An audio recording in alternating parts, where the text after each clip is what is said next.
Hi, I'm Mr. Ryden, and I'm here with Mark Lambird here in the RCHS video studio. He is our mayor of Olney, Illinois, and Richland County, Illinois. He is towards the end of his third non-consecutive term, and have some questions for you today. So can you tell me a little bit about your responsibilities and experiences in public office? Yeah, so I was first elected in 2009. I was 29 years old, decided that I would like to be more involved in our local government. I had always had an interest in government, history, and politics, so it felt like the right thing to do at the time, and it ended up working out, and I won that election. Since then, I lost an election in 13 and then came back and won an election in 17 and then in 21, and there's actually an election coming up here in just a few months. So as mayor in a city like Olney, we're set up with the city manager form of government, and that city manager form of government the day-to-day operations are run by the city manager. And the mayor in this sort of government functions as the chairman of the board, and then we have a council of 4 members, and we each have an equal vote. I run the meetings. I'm also the liquor commissioner. That's part of what goes with that. I appoint people to various boards and commissions throughout the city. So that's kind of the role of the mayor in a city manager form of government. The city manager runs day-to-day operations. He's more or less the CEO. And like I said, I'm the chairman of the board. There's 2 other types of ways that government can be organized for cities in the state of Illinois. Over in Florida, they have the commissioner form of government, to where they have 4 commissioners that do finance commissioner, which is over finances and budget, public works, which is over streets, utilities, things like that, public safety, which is police, recreation, which is parks and things like that. And then the mayor serves as more or less the PR officer of the city. He runs the meetings. He has a little bit more authority. They generally have a city administrator, which is similar to a city manager, but without the authority. They have to work more through the commission. And then, for instance, you get into larger cities, and you will have, like the city of Chicago, they have a strong mayor, and the council is strictly legislative. They pass ordinances, they pass statutes to send them up to the mayor.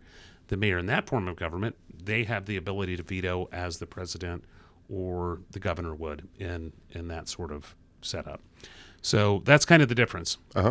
Is there much is that kind of frequent that you get those differences in those sizes of communities, or is that just kind of how the chips fell?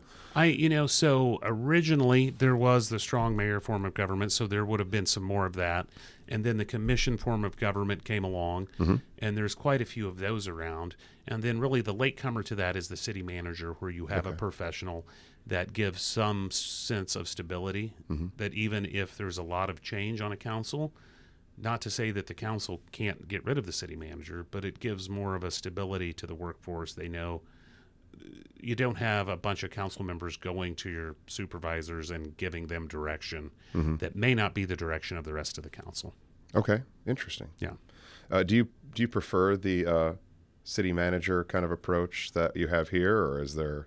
So when you have a good city manager, I think it is the most efficient form of government a city can have. I think it saves them a lot of money. I think it can help them bring in a lot more grants and things, because your organization is ran more smoothly, and you don't have to worry about a lot of infighting, and you don't let petty politics get into the middle of that. But what if you were to, say, go mad with power and you wanted all that power from them? This would probably be a less advantageous position for the mayor. Absolutely, I think it probably would be. Yeah, it'd be a check on them in a way, too. Yeah. Interesting. Yeah. So what are some current key issues facing our state and then maybe our local government, like in Richland County or in this kind of region? Well, so immediately, as you've probably known, we've had somewhere between probably 12 and 15, 17 inches of snow in the last 2 weeks. And so I know that right on top, some of the citizens of Olney have questioned how we've done with our roads. And so I know that there has been some cities around that have done better, and I've called some of those places. And a lot of those places that have done better have about half the number of roads we have. So we have 80 miles. Those places had 40 miles. They had 12 people working to push snow. We have 6 in the street department. So not only do we have more roads, we had fewer people working on those roads. So, that's one of those things that's immediate. as soon as the sun comes out, it melts off. That's gone. Right. So we always, as a city of our size and of our age, we always battle infrastructure problems because a lot of our infrastructure and a lot of the things that you can't see, whether that be water or sewer lines, are very old. Yes. Sometimes 100, sometimes 100 plus years old. And that's always something that we have to battle in order to keep replacing them so we can continue to provide the service people expect. Because people get awfully frustrated when they wake up and their water's not running or they can't flush their toilet. Yeah. So, those are things that you don't see until they stop working. So it's like kind of the keeping the wheels on. Yeah, and keep the infrastructure updated or at least functioning. And it's gotten a lot more expensive, especially since COVID. I mean, we've had an escalation in prices. Downtown, you will see that Main Street's closed if you drive through Olney. A lot going on down here there. in January of 2025. We are replacing a storm sewer down Main Street that is at least 120 years old, if not closer to 150.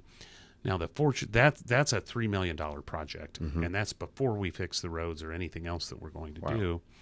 But it has to be done. Now, we were fortunate because the state government has been working efficiently recently, and they've been sending out more money because they've got more money to send out to help communities like Olney or wherever you may live to do things like that we might not be able to do on our own or that we would have to raise taxes a lot to do. Okay. I'm trying to phrase this question the right way. What is the process of developing policies and implementing them with a focus on your specific role in this process and your day-to-day operations? So how does that look as you're trying to develop and implement policy? So I think a lot of that depends upon the personality of the mayor. There are some mayors that take a fairly hands-off approach and lets all that come down in the city manager form of government in particular, from the city manager, from the department heads. I like to take a little bit more hands-on approach to where, I will call a supervisor and just ask them questions about what's going on, what do you need, talk to the city manager about, we could do this and this. I mean, I think a perfect example of that probably is with the motorized bicycles, and we've got an ordinance coming up. That's coming down from the police chief. So he developed that policy. I mean, after some of us went to him, it's like, we've had some issues with these motorized bikes. We don't want to stop them. We want them to be safe. We want people to be able to still utilize them so long as they're not putting themselves or anybody else in jeopardy.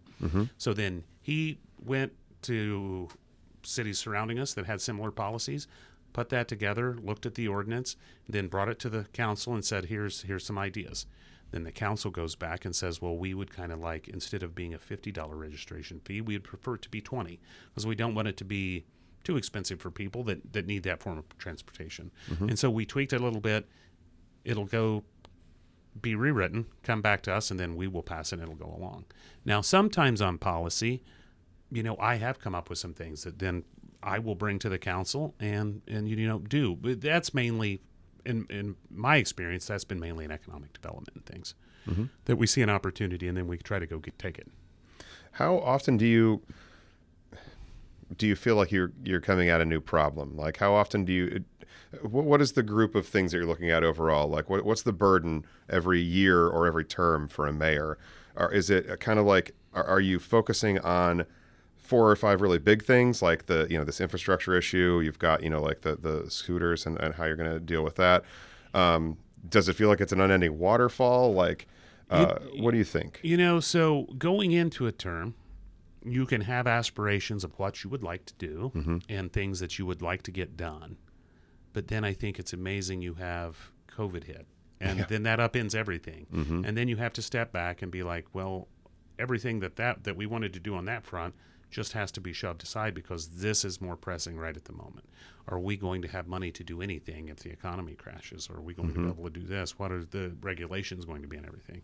So it can get, you can be surprised at what happens. I mean, but good leadership, good government is fleet of foot, and it can change direction and be proactive instead of reactive to those things. So a lot of it just you're at the will of history and time and current events and stuff like that. In spite of all that, since during your 3 terms, What's something that it could be a small thing, but something that you felt very satisfied with that you were part of, or that came along, something that was that worked out. Maybe it didn't work out perfectly. I mean, like COVID was a mess, and we could all look back and say, "Oh, we should have done this, we should have done that." But I think overall, a lot of communities really they did the best they could with the information they had. What kind of small victories, or maybe a personal project that really sticks out in your memory at this point?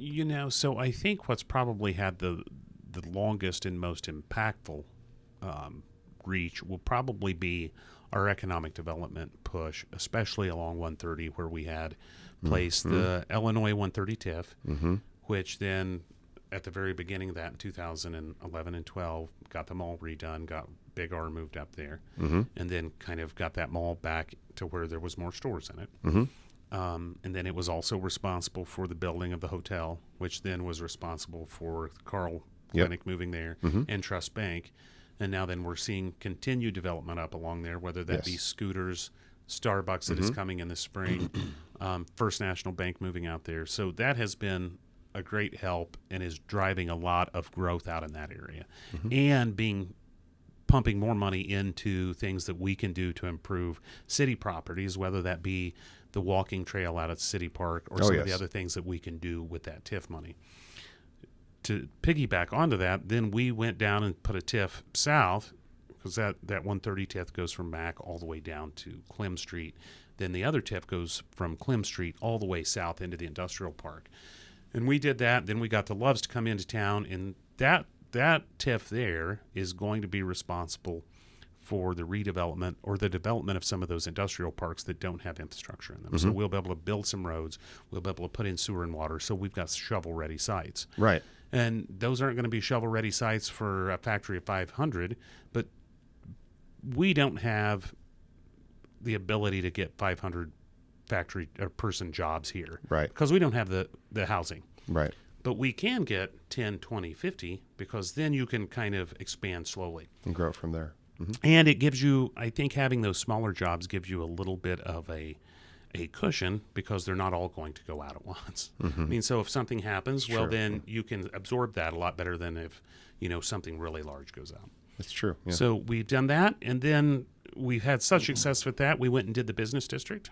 And that business district is going to be responsible for at least $27 million worth of investment back into Olney. Yeah. And that's going to help pay for Main Street improvements. And for instance, it's going to help pay for the portion of the storm sewer that the state's not going to help us with. Downtown revitalization, redoing streets like Main, Whittle, Butler, so we can utilize that money, and a lot of that money that is being paid from people from outside of Olney, that we can utilize other money then to help do neighborhood streets, so we don't have to take all the burden to do those streets on our residents. We can use some of that to do their roads too, so we can continue to have an impact on infrastructure. We even together during the blackout or the eclipse, were downtown during that event and talking and looking around and really appreciating everything and all the potential and all the history there too. And I love seeing the development, but I have to say, something that's impressed me the most is the 130 development. There's a point when I saw like the sidewalks were being put in, and it was then that I noticed how many people were walking up and down that strip area and how much it would help that, but also like that eventually increases business along that strip up and down. And it's something I've just seen develop recently, and it's something I'm excited to see what kind of happens. There's just so much potential in that area to bring in some more walk-up businesses, because a lot of that 130 has the old design of, the American design of driving everywhere. Yeah. And then, but as we get more, like shops along that row, and people actually just can kind of walk up and down there. I feel like there's a lot of economic opportunity right there,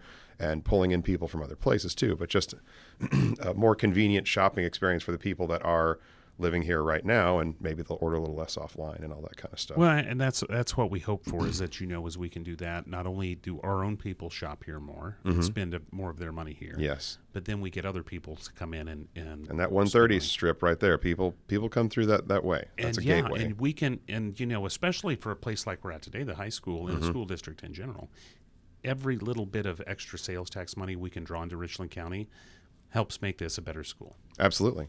So agree. it's important. I mean, the city's not in this by itself. I think anything we can do to help the city is then going to help the school district and IECC and the community college and vice versa. Well, it's been excellent talking to you. I have so many more questions. I'd love to interview you again someday, as we talked about. As a final thought here, maybe a guess, or maybe given your inside knowledge, or a mixture of the two, going forward, what do you see as some of the most important things people need to consider? The next mayor, or you yourself in another term, anyone involved in the city management process. What do you think's on the horizon that we should not forget about, and that really is kind of the big thing to keep in mind in the future? So I would think that we've had a booming economy ever since we sent out the first stimulus checks in 2020 with COVID. Yeah.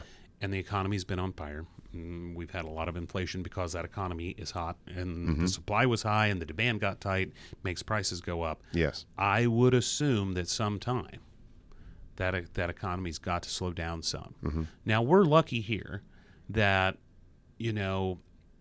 some places have really high peaks and then they go into really low valleys. Yeah. We generally, our peaks aren't as high, but our valleys aren't as low. But I would think that in the future, especially with our farm economy, we're surrounded by farms. Farmers spend an awful lot of money in town when they're making it. Commodity prices have been lower. Yields have been lower. They're probably going to spend less money, and that's going to have an effect on sales tax. Okay. Well, Mark Lambird, thank you so much for coming to talk to me today. Once again, Mark Lambird, Mayor of Olney, Illinois, here in Richland County, Illinois. Thank you for watching. Thanks. I appreciate it. Absolutely.